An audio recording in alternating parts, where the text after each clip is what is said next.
Hello everyone and welcome back to the Film Trivia Podcast that tries to teach you 100 things each week. It's 100 things we learn from film.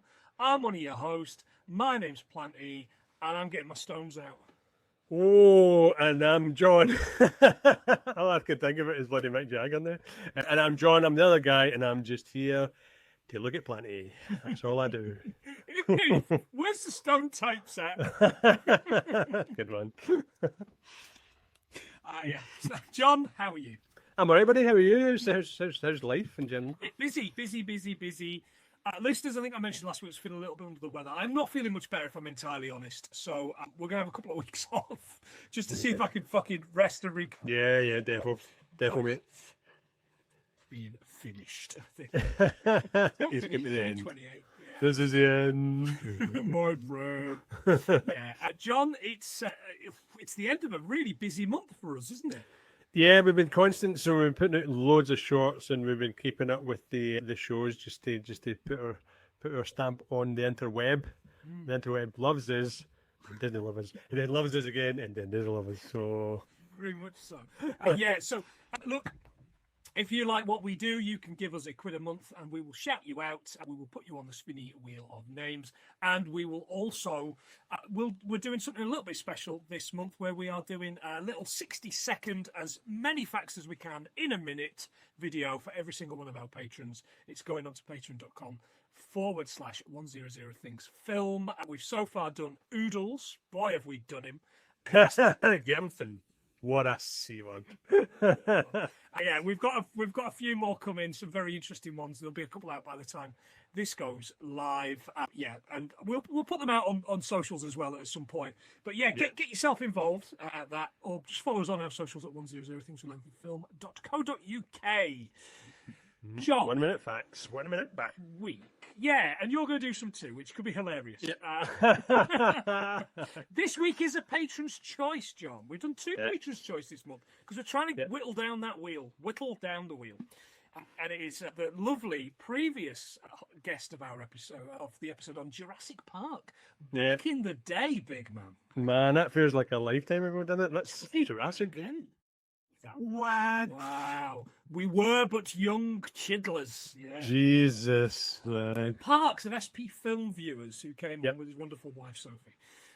Paul has picked something for us, and I'm going to let him tell you what it is. Hi, this is Paul from SP Film Viewers, and I've picked Nigel Kneale's The Stone Tape for Mark and John to review. Hope you enjoy the episode. There you go. Straight into the point, Alfred. Straight to it, mate. Straight to it. Ain't mucking about. 1972's The Stone Tape. Had you seen this before, John? No. These are the best, aren't they? Because there's 2 films this month. In fact, 3, because I didn't see The Gold Rush. 3 out of our 4 films this month I'd never seen. Yeah. You know, ain't Whoa, broadening our horizons. And exactly. Did you have a good time with it, John? Well, I text you through it. It just reminded me of a longer episode of Doctor Who. It seemed like it. Any connection? Yeah. Well, you'd have thought so, but Nigel Kneale was not as famous for his sci-fi work, but he did not like Doctor Who. He didn't? He didn't like Doctor Who because he felt existing. Oh, no, I've already told her. She's not happy. She's out defecating on his grave. Exactly. It's spat on him. And I've watched this twice now, John. It gets even better the second time round. Oh, really? Yeah, I don't think I appreciated it quite as much as I appreciated the first. What an absolute gatekeeping arsehole. John, you couldn't have appreciated it on as many levels as I watched it. Twice. Oh, God. It's the screams. A lot of shit on. There's a lot of shit going on. And that scream has I think that's not made me much better this week. That scream has it's went through you. In my fucking dreams. Yeah. 1972, John, although this wasn't released in theatres, Nope. It was BBC. What else could we have been talking about? There was loads. So, The Godfather. Oh, mate. Yeah. I know. Cabaret, yeah. Yeah. Right. Last Tango in Paris. Oh, Fucking hell. I've never looked at Flora Buttery the same again. Mate, it's grim. It's grim. Can't believe we had Godfather and Last Tango Pass it in the same year. I mean, yeah, he really did both ends of the stick. Literally, aye. We've got Way of the Dragon, Oh, wow. Oh, wow, the Dragon's great, yeah. Deliverance, Future episodes. yeah, Poseidon Adventure, which we've Oh, done, previous episode. yeah, and Solaris, Oh, the original Solaris. the Roger Solaris, yeah. Sorry. References to Russian cinema coming up. Fun, lots going on. Yeah, okay. I would have happily done any of those, actually. Yeah, easily. Yeah. Yeah. Can't get a bit of butter on your knife. Sorry. On your Sorry, mate. Stop it.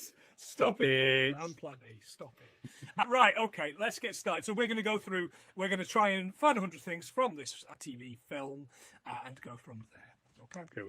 So we open with just standard credits, really. The tape it first aired on Christmas Day, John, 25th of December 1972. The gift that keeps on giving, big man. And those waves were used. It was right. The production budget was £23,000, which was the general budget for a one-off film of play of the day, play of today, I think they were called. And it was ranked number 4 on the BFI's list of greatest British TV dramas in the distant year of 2000. Jeebus. I assume it's now fallen off the list completely. Yeah. Because we've had like a golden age of TV since then, haven't we? No, without a doubt. Like I assume, I don't know, Towie is like above it now or something. I don't fucking know. Aye. Anyway, is what it is. Nigel Kneale, John, the best thing to come out of Barrow in Furness that isn't the road away from there. You know him. He's the writer of the BBC's Great Mass Experiment. There's also a lot of that in this, I personally think. Oh no, yeah, without a doubt. There's a lot of influences. So as much as it's Doctor Who as well, I feel as if a lot of the stuff that they influence each other. So maybe that's why I hated it. Maybe he thought that it was plagiarism. Ripping him off. Aye. But John, that's not all. His wife, Judith Kerr, was the writer of the kids' Mog books. Mog the cat.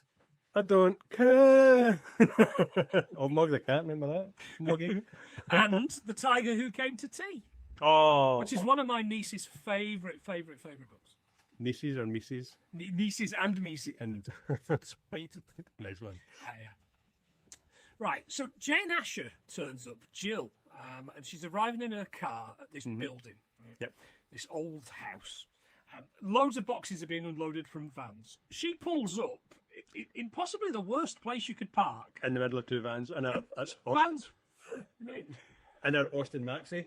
Oh, was it? Oh, In 1969 Austin Maxi. So I'll get these out of the way first. There was a 1968 Mercedes-Benz 280 SL. There was a Morris Minor 1000, but there was a Bedford TK 1963, the old truck. That's the wagons, yeah. Aye, yeah. Fantastic.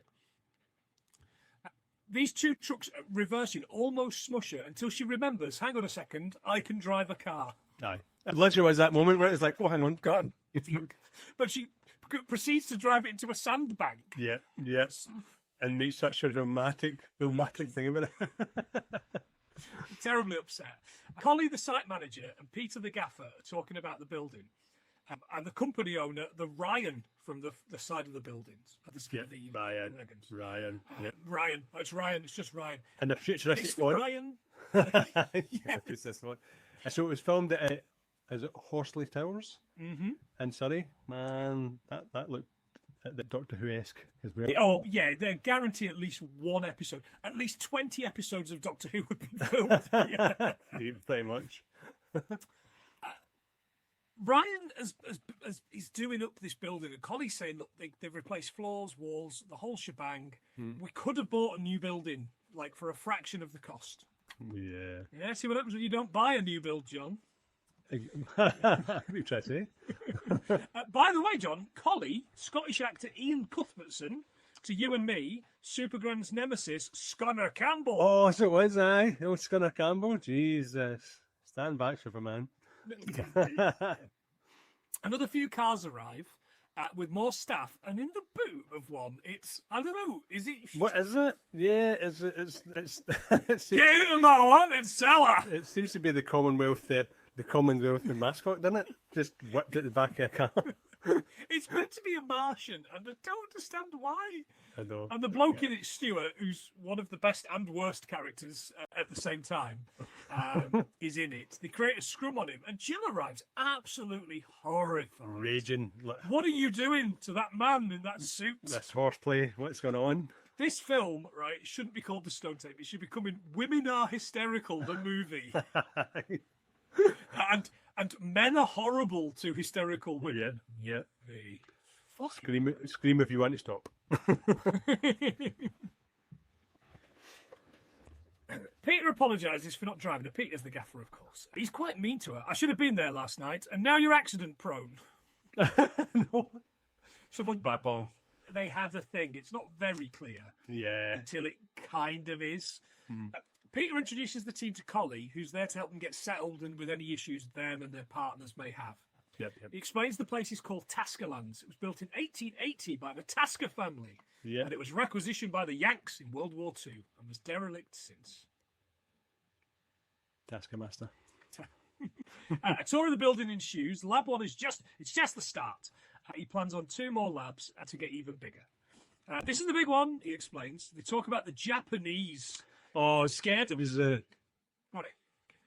Those goldfish tending sandal wearers. I mean, he doesn't say that, but I wouldn't be surprised. Stuart's. right. He's right in it, right in. It's like a fucking Looney Tunes cartoon, isn't it? Yeah. We are not going to do that. Yeah. Although I did look for the electrical company, there's that many. It refers to several companies with that brand, so I can isolate it.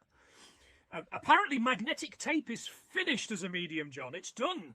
Also, the most English James Cosmo in the world. So it is. You said to me, James Cosmo's in this, and I watched it the first time, and I went, where? And then, broom, right in your face. Mate, it took me the second watch through to realise he's just doing a really good posh Middle England accent. Nah, it's doing right. It's great, great. Yeah. They're trying to find the next big thing in a recording medium, John. Yeah. Might we recommend minidisc? Well, I was looking up the mediums at the time. So in 1972, data storage was used a combination of magnetic tapes, punched cards, and a newly developed floppy disk. Oh, wow. But it was so far in its infancy, it wasn't as good. But yeah, that was all you had back then. All you had. Yep. Magnetic tape was developed in Germany in 1980. It wasn't developed, 1928, based on the earlier Maya recording from Denmark. Couldn't find any more on that, but that's interesting. It allowed radio, which had always been broadcast live, to be recorded for later or repeat airings. Magnetic tape begins to degrade after 10 or 20 years and therefore is not an ideal medium for long-term storage. The exception, of course, listeners, as you know, is data tape formats like LTO, which are specifically designed for long-term archiving. And remember, Scotch tape, it re-records, not fade away. Re-records, not fade away. You don't end up with all that tracking stuff on it. Between Aye. At the pause bit. What are you taping over your wedding? Well, we've all done it. I didn't like the dolphins anyway. No idea what that's a reference to, but okay. Jillie's here to run the data, isn't she? She's the computer woman. Yeah. She's worried about the data storage. And they head to the cellar and there's nothing done. The builders complained of problems, says Cole. Yeah. I know there is tins of spam, wasn't there? Tins of spam and a letter to Father Christmas. Oh, there's a song in there somewhere, isn't there? Spam, canned luncheon meat, was introduced in July 1937 by Hornell Foods. Oh. Hornell. As of 2003, John, spam was sold in 41 countries and trademarked in more than 100 across 6 continents. And possibly fact of the show, in Guam, the average per capita consumption is 16 cans per year. That's per person. No way. So found on McDonald's menus there. And the spam games also occur where locals sample and honour the best original homemade spam recipes. That's amazing. I'm going to just one of those spam egg, spam bacon, spam. Yeah, let's go to Guam. I mean, again, probably just because it's like an old US military base, isn't it, on Guam? That's the main thing. Yeah, that's the main thing about it, isn't it? Spam heaven. Yeah, so they're just living on that. Like the Americans are giving them nothing. Nothing but canned foods. The house is much older than they realise. The foundations could be Saxon, not the 70s prog rock band, but that would be good. I wish I'd done some facts on that now. Peter's worried that they'll stop them building if the local council gets in. Fucking council. Can't trust one of them, can you? Get everything moved in and concreted before the busybodies can get involved, he says. Peter's great, by the way. I mean, he's not. He's a twat, but I just get shit done, doesn't he? He's all talking. He's absolute. Huh? He's always talking. He just talks to people. Unless he talks that way. It's Michael Bryant, of course, like stage actor. He's in loads of bits and pieces. He's somebody I recognise from quite a few TV things, but couldn't place him on it then. Olivier award-winning actor. Ooh, he's got awards. He's got awards. He won a whole. Awards, darling. They leave Jill alone in the room. She hears footsteps and screaming on the stairs before seeing a spectre of a woman atop them. She crawls up the stairs and collapses. There's a lot of falling upstairs in these, which is something I've only ever done when I'm pissed. Aye, we'll go There's a lot of people fall up these stairs. And they're not that, I wouldn't say they're necessarily that high. No, but like in classic horror films, they've not got a banister. Aye. Fucking mountain.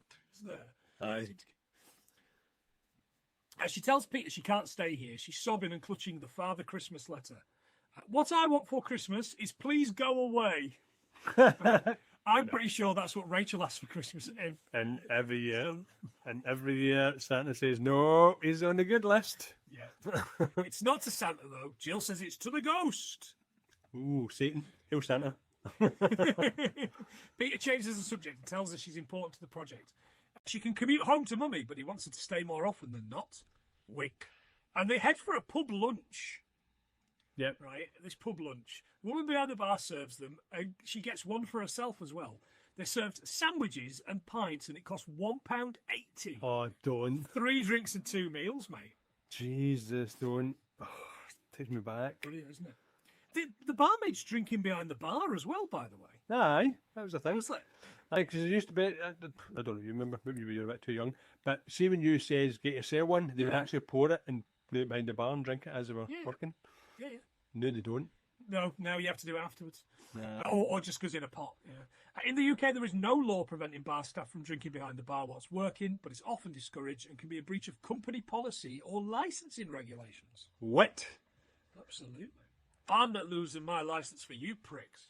I know.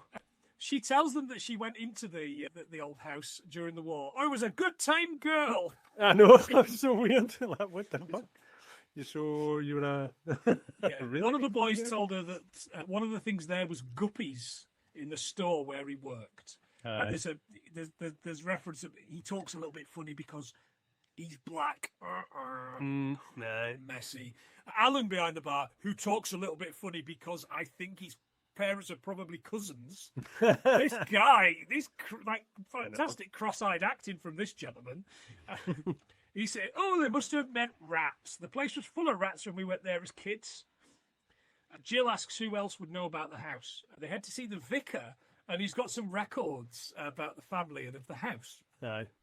He tells them there was mention in the papers of an exorcism at some point in history. God. An exercise room? John, the Pratnaka Centre, the Pratnaka Centre have been conducting exorcisms for 50 years, and their website tells us the common symptoms of what they refer to as spirit attachment. Right, okay. Possession, which include fatigue / lack of energy, powerful negative emotions, mood swings, being avoided by others, poor memory, concentration lapses, frequent abdominal pains or headaches, obsessions, addictions. I mean, I thought it was just because I was a drunk. That could be anything. It really could be anything, couldn't it? Oh, God. There's a ghost in my house. Get out my belly. 68 quid with them, John, for a spirit attachment checkup, for which you gain instant clarity, a concise yes-no finding, plus a note that links any symptoms you shared to our observations. Emailed within 2 business days. Many people report emotional relief from just knowing what's really going on. 20-minute clarity call or email Q&A. Speak with a support coordinator who will explain your results and outline immediate steps you can take to feel steadier. Steadier? What? Complimentary copy of Possessed by Ghosts. Bag shipped worldwide, or a PDF of Wanda Pratnaka's international bestseller. And if your checkup reveals spiritual attachment and you choose to continue with the spirit removal program, your full checkup fee will be credited towards the cost, valid for 30 days, giving you space to decide when you're ready. No pressure, just support. Wow, did you get a copy of Handbook for the Dead? Fuck's sake, for 60, is it 67 quid? 60, yeah. I could get lots of spiritual relief for that, man. The amount of vodka I can buy for that. Especially if it's Glenn's vodka. Oh, God, aye. God, Glenn's. It's not even vodka, is it? It's spirit. It's White aye. spirit. Yeah, it's for cleaning guns, isn't it? And exercising houses. Aye. Back in the house, Collie and Peter are talking. He picked up a box of paperwork on the house. He found a document for the application of the exorcism, 1892. That there was a death in 1890, which was 2 years before. A maid fell to her death on some stairs. Collie says he's heard, but he's not seen the ghost. Right, yeah, we've seen her. 1890, John, the American Suffrage Association was founded. The Forth Bridge was open to railway traffic. And a picture of Dorian Gray by Oscar Wilde was published. Very interesting. Aye. Finally, King William III died. His daughter, Princess Wilhelmina, becomes the Queen of where, John? The Netherlands? The Netherlands! I said that like a princess in the Netherlands. The new game listeners is trying to fox him on if it's I know. I it's knew great that. fun because No. Still constrained. it almost Still constrained. Imagine being the king at Stoke-on-Trent. Oh, God. Wilhelmina. Huh? Wilhelmina name is, man. Crouch. I don't know. The wall that contains the ghost, John, was made of painted plywood and it was backlit to glow. All right. Yeah, that was just randomly written in my notes. I'm like, should have put that somewhere else. Later, Peter calls his wife and asks after the horse, Chuffy. Chuff in here. This, lots of chat about the horse, and then at the end, really quickly, yes, love to the kids then. That would be me. Loads of crack about the cats and not interested in the crotch root one bit. Bye, kids. He puts the phone down and heads downstairs, hearing the footsteps and the scream. It's definitely not rats, is it? Definitely not rats. Rats, John, emit high-frequency chirps when they're playing or being tickled. Scientists believe it's a form of laughter. That's Nasty little bastards. And their teeth never stop growing. Rat incisors can grow up to 5 inches a year. what? And he nods on. Yeah. Can bite on my fibre cable. Cheeky bastards. A rat can tread water for three days. They eat their own poop, which is called coprophagy, Yes. produced by the bacteria in their guts. Kiprog rock. Yeah. A rat can fall 50 feet and survive. Of course it can. Under extreme stress and trauma, and rats can suffer from a condition called stress-induced gastric bleeding, which is basically puking blood. That's horrific. Yeah. Rats use urine to mark their territory, which means they are constantly dribbling as they explore, and their urine will glow under a UV light. That's disgusting. Why do people think that rats are good pets if they're just urinating all over the place? It's just not right. It's not funny. Indeed. The next day, the lads in the lab are hard at work. Peter tells them they have a ghost. Every home should have one, says somebody. It's real and it stopped the work in the storage room. Jill tells them what she's seen, and Peter explains that he's going to show the electronics. He's going to throw the electronics at it so they can find out what it really is. I know. Question mark. He says they need to find out so they can use the cellar in the future for the computers. Mm-hmm. They hear the recording it, but the tape doesn't pick it up. Nothing at all. Collie explains to Jill, I can't bear a woman's screams. She goes, you're soft-hearted, are you? No, Jill, it's just like It's horrific. listen to a woman's scream. Yeah, and it's horrible as well, the screen they put in it. There's no well done of it. The scream, didn't you? Is there any that isn't, I guess? True. He's worried that he can't help a ghost in pain because it's not alive, whereas he could help a human. He tells her to stop this. He's worried for her. If only she listens, John. Yeah, never does. Women never do. So I was looking at ways of picking up ghosts, Oh, even though Crawling. Well, that as well. The afterlife. Well, there's no. Well, worst of all, is the fact there's no specific proof of the afterlife, right? Which is one thing. But then when you look up things that can detect ghosts, they've got SLS cameras, which is structured light sensored cameras, EMF meters, and digital thermometers. But then I'll keep looking and looking for afterlife proof, and I even typed in to ghosts make sounds, right? And that blatantly says yes, right? Yes. According to ghost stories in folklore, spirits can make various sounds, but it's because people are telling stories about it. So, what the fuck? So people Rowley chains. That's got that as well. So opening and closing doors, footsteps, rattling chains, moaning, and even disembodied voices. Oh! But whoever's selling these SLS cameras is making an absolute mint, because these things are costing thousands, man, for these structured light sensors.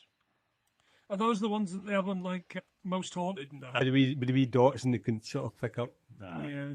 There are those. Sam. He got caught a Dillion, didn't he? Absolute Dillion. Derek Acora. What a guy. I wonder if someone's talking to him in the afterlife. Well, understand. It's no real, exactly. It's a sham. Jesus. Later, Peter's gotten some cameras and invited the bloke from the pub, the cross-eyed boy from the pub. McGinty. He's not clear about his visits to the place anymore. He looks really panicked, and he's about to leave and the screaming starts. He had an understandable bad reaction to the screaming. I don't want to be like Jackie. What? Yeah, Jackie. Yeah, he knows he never went in the room, that he stood outside and listened. Jill asks after Jackie, and Jackie's a lad who got stuck in the room with the ghosts and others, and he's now in a home and doesn't talk anymore. So yeah, Miles. So yeah, the bully in it, and it was crazy. Crazy. Deadlights.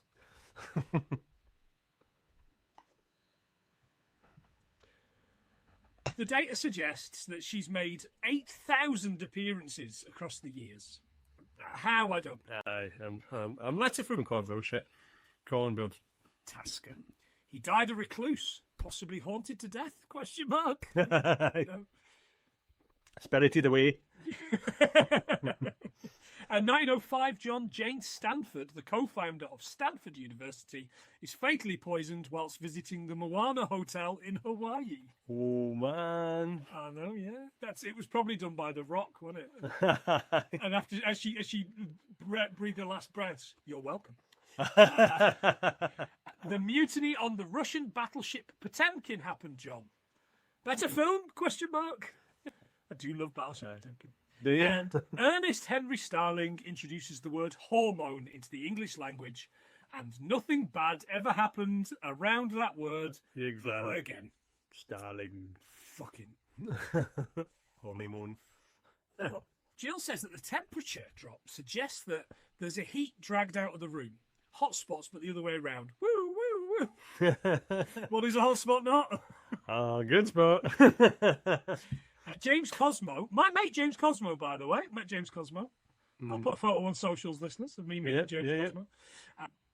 Really nice man. I suggest that they track the hotspots. He's called Eddie. I like him. He's a real doer and a proper man of science. Aye. He's just pretending not to be Scottish. They're all pretending not to be Scottish. Like the only Celtic people in it are the bad impressions that they do of the boss Ryan. Like there's a lot of Tevish shit and all that, isn't there? It's pretty bad. Aye. Peter gets Jill back to... Stu tells Jill he's never been cold in that room. And we learn people are hearing it loud or barely. Stu, not all. When the ghost arrives again, Jill sees her face this time. She looks terrified. She's running from something. Peter gets Jill back to his room and pours her a drink. Right. Jill says she isn't scared, but knows how bad it would be to only ever have enough energy to live your worst moment over and over and over again for eternity. Which again, that's very much like that bit of High Spirits, isn't it? Aye. Yeah. Murdered by... Plugged. Yeah. She's been taken. Topped. Yeah. Just then, the phone rings and we get another update on Chuffy and his knackered hoof. No. Shuffing hell. I hit a deer, got to cut out his hoof. Jill leaves and heads downstairs. Jill, by the way, John, Jane Asher. Like, I Yeah. couldn't tell at first because She's busy. Look, yeah, because she was taught stuff back in the day, wasn't she? I mean, So that's still is. aye. She's in the Quatermass Experiment as well. And Alfie, who doesn't love her in Alfie? Can we add that to the list, by the way? I love Alfie. Yeah. She was, of course, engaged to Paul McCartney. And a number of Beatles songs were inspired by her, including And I Love Her and We Can Work It Out. But they didn't work it out. Didn't they? No. Not work it out. He had to go and get his food off Linda McCartney. I was going to say, that woman with one foot. Oh, Not what she was called. That's Mills. yeah. Heather Mills. But she's a successful business person in her own right, having written books on cake decorating. What? Famous for cake decorating, John. Nice. Yeah. Next day in Peter's office, this character Crawshaw arrives. By the way, this guy looks like Crazy man. a charity shop, doesn't he? I know, it really does, doesn't he? Dr. Livingston, I presume. He's there on behalf of Ryan. He's been sent to talk about the kit. He's from the kitchens department, question mark, and he wants to build washing machines. Makes no sense, does it? He's building this washing machine, and Peter's having none of it. He's like, it'll cost £900. And I was like, that doesn't sound that expensive. Yeah, it's got its own programming. I know, that's not too bad. The planned washes are too dear to make, and Ryan has admitted it to him. So Crawshaw's away. He's gone now. Yeah. Don't worry, listeners. He'll be back. I'll be back, yeah. He'll be back. Jill and the boys in the cellar checking the data, and she thinks it's wrong. Peter tells them that the room holds an image. It's inside their brain. That's why they don't record. It's a projection, a recording, and humans. Humans are all like, yeah. Good, clever, yeah, that's clever. He proposes that the recording is in the stone, recorded when the incident happened. And Stu is the exception that proves the rule. Not all humans have it. Peter is certain it's a new decoding medium. It'll kill the Japs, he says. TV without the TV. Not even a visor. And he just spouts off loads of TV shows, including Come Dancing. Yeah. Awesome. What the odds? Brilliant indeed. Just then the phone rings and it's Ryan. Peter tells him he sent Crawshaw packing, but Ryan isn't listening to the ideas of the recording medium that they've discovered. Mm-hmm. And later downstairs, they've taken a stone out of the wall to analyse it. Peter believes it's vibrations that cause the recording. So they get all the kit out, including Stu, with this commando-style rocket launcher. That blunderbuss thing on his shoulder was, honest to God, I was like, what the hell is that? I would assume it's a microphone. It must be, aye. Yeah, I don't know.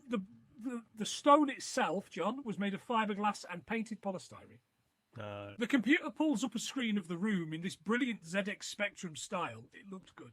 Oh, it looked all right, actually. Yeah. And it's not giving any results, and the lads are getting a bit annoyed. But Peter's screaming at them. He's such a prick. Oh, my God. Oh, so I've got something on 3D modelling on computers. The first conceived computer model was in the early 1960s. It was developed by Ivan Thurland as a sketchpad program in 1963. So nifty. Because I know it looked quite good. It really did. Yeah, it did look good. I was quite impressed. Yeah. Jill and Peter stop for a coffee, and she demands to know what he's promised Ryan, but he's not going to tell her. Back down in the cellar, they're throwing lasers, flashing lights, and sound at it. It's like Lasers. disco, isn't It it? really is, isn't it? Lasers. It's full. Looks like one of my old school discs. Peter's on the verge of alienating everybody. The sci-fi hum, by the way, from this came from layered oscillators and slowed down machinery. Ooh, I thought so.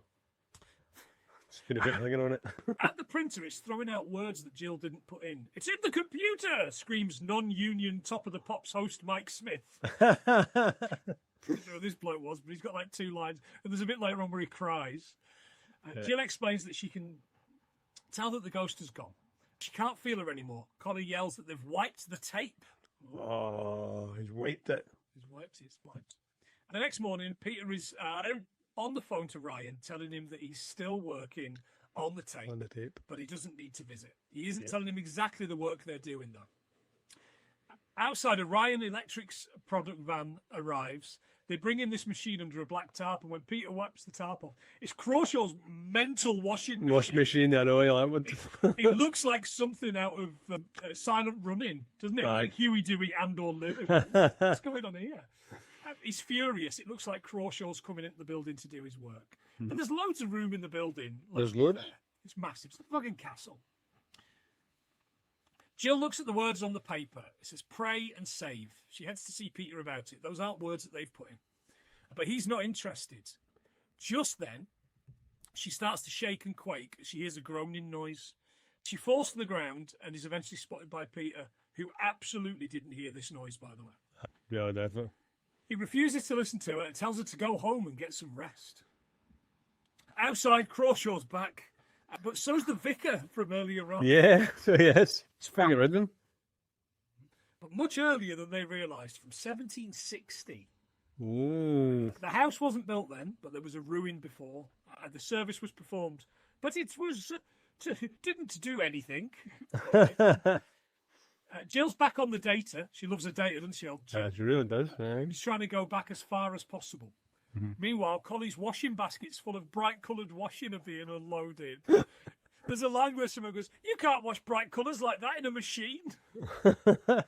So good. Wonder if he couldn't. Good news. No, absolutely, he's good. Yeah. Jill tells Collie that there's a level of decay on the tape. It's really, really old. She tries to tell Peter, but he's sending her home for a rest. He's obviously banging his secretary here, isn't he? He turns to her and goes, "Go and make some coffee, will you?" She's got like huge vibes of "put your knickers on and make me a cup." Yeah, get it. Aye. Make me a sandwich. Yeah. What a bastard he is. Mm-hmm. Before you know it, Jill's back at the data, and when she can't fathom it, she heads to the cellar.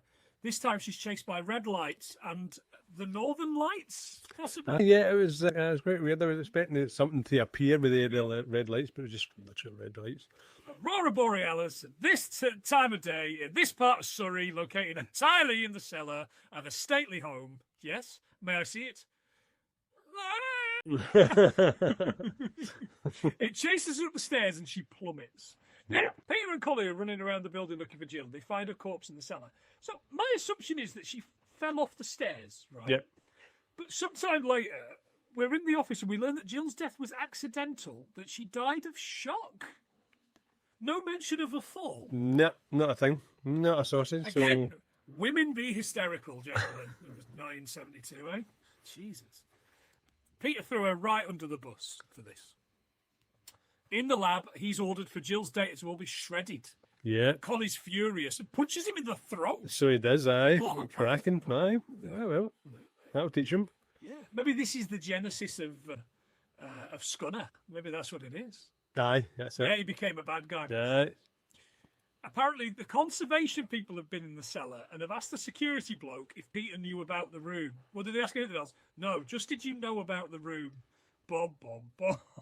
It's What was very that? dramatic. Peter unlocks the door and heads in, and here he hears Jill screaming, "Help me, Peter, help me!" Ah. And then he drops to his knees, head in hands. And that's it. And it's fucking creepy. That's a Creepy. creepy one on it. Proper like, and I know it was eventually bought into the Ghost Stories for Christmas brand, which I've got a couple of Ghost Stories for Christmas DVDs that Rachel bought me a few years ago. And those, the old ones, like the 50s ones, are really scary. Yeah, creepy as that, aren't they? Dark. Yeah. But yeah, it's silly. But You get a feel for it, don't you? You're kind of like, ooh, like I can It's a see mate. how this could be made today and could be something. even scarier. Yeah. Oh. Oh, definitely. Oh, John, I've got a few more bits and pieces, but I'll let you go first. So there are 4 major categories on recording mediums. So mechanical, magnetic, optical, and electric, just so you know. And Peter Sasti directed all the episodes of the Adrian Mole series. And so did I. So, and some Minder episodes and some House of Horror episodes as well. I think He's so good. really good. And Poveglia Island in Italy is often cited as the most haunted, if not the most haunted place in the world, and due to its gruesome history of a plague quarantine station and a mental asylum. Double prizes. Oh, no. Double God, prizes. Yeah. Double prizes, big man. got a lot, aye. Jesus, it just needs an ancient Indian burial ground, that'll be it. And it's starting with a guide price of £200,000. Can I get £200,000, anybody, for the haunted island? Go for it. Go for it. Because I've seen a YouTube video of somebody spending 24 hours on it, but it was sort of cut down to like 20 minutes. Imagine doing that. Creepy, man. Yeah, I'd be willing to give it a go. Me and Derek Akora's ghost. Sam? Derek Pecora. Terrible guys. mixed before. Terrible. Really got a bad fire, you know that. Sure. The idea gave rise to the real world stone tape theory, John, which is a fringe paranormal belief still cited today. Oh. Yeah, based on this. The electronic music score was composed, of course, by Desmond Briscoe, co-founder of the BBC Radiophonic Workshop. It has taken us nearly 200 episodes, but I've managed to find some BBC Radiophonic Workshop fans. There you go, man. There you go. Doctor Who again. Here we Yeah, go. well, that's the workshop. Yeah. Composed by Ron Grainer and arranged by Delia Derbyshire. Boo, Derbyshire. In 1963. Staff were not allowed to receive royalties or proper recognition for decades. Their work was considered in-house service, which I think might be happy endings? Question mark. Could well be, eh? Only shut down in 1998. Oh. No animals were harmed in the making of this film, John, but one crew member fainted during a playback of the scream effects. I knew one, huh? That's quite horrendous, man. And I guess I could do some more of these rat facts. Oh, rat facts! Rat pain. One pair of rats can make 15,000 babies a year. Females can get pregnant again within hours of giving birth. You schlag. You rats are schlag. Yeah, good time, get over it, yeah. Rats can transmit over 35 diseases, including leptospirosis, hantavirus, and salmonella. Often through their droppings, bites, or just contact with their fur. They're just filthy. Giant African pouched rats are trained to sniff out landmines and TB. What? That's one extreme to the other, isn't it? Okay, now. Landmines TB. You've got to have a... You gotta have a system. You gotta have a system. And the system is getting rats to sniff it out. Finally, high-end... directed in just 10 days. Bloody hell. 10 days to make it. Pretty good. Last bit, oscilloscopes, John. Early high-speed visualization of electronic voltages were made on electromagnetical oscillograph invented by Andre Blondel in 1893. Blondel? All right, Dale. Blondel. Right, Dave. These gave valuable insights into high-speed voltage changes in the early days. There you go. That is it. So another quick, swift episode. Yeah. With plenty of facts, I think. How many do you think we got? Oh, 72. John, 73. What? Jesus, I just went for the year. God damn. 73. There you go, 73. Number 73. 72.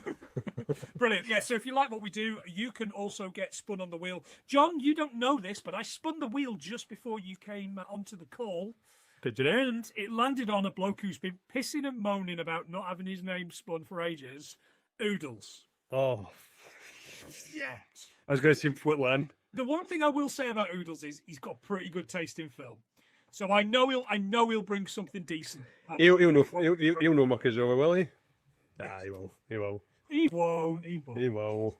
So not only has he got his Schindler's List, Schindler's Fist, question mark, but he's also getting a full-length episode. You pick Schindler's List, who doesn't? I'm going to rip your face off. We will not be friends anymore. We will not be friends.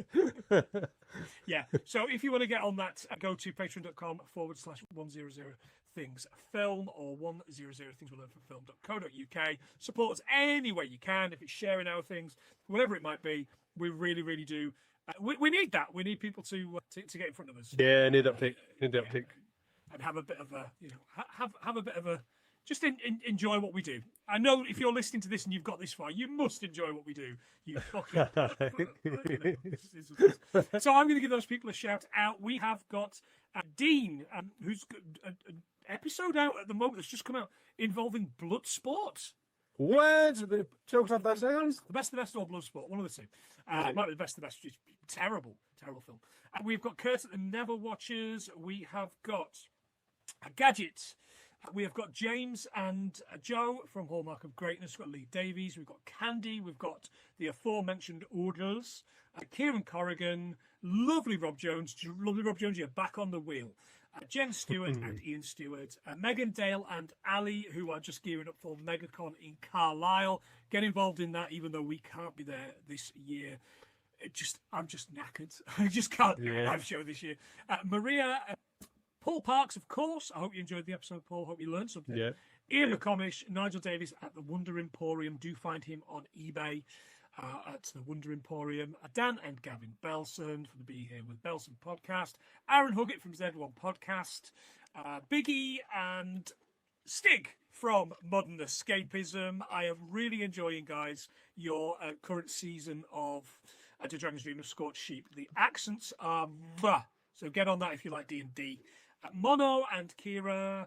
We've got Ian Graham, who I've just gone live, I think, yesterday. The episode on Talking the Mechanic with Michael Caine. Jesus. Michael Caine. Michael Winner film with our good friend Paul Kersey. Yeah. Gav McGill. Lovely Josh Wilson. Rachel Plant and Phil Fair. Thank you. Good spuds. Good spuds. Beautiful people. Indeed, yeah. John, other than singing beautiful people to people, why don't you say something otherwise nice to them? But thanks to everybody that's looking at the shorts. It's nice to see we're being appreciated in a smaller format. So now, thank you so much for your support. And it's lifting our spirits watching all these hours and hours of those shorts, and we put a lot into it.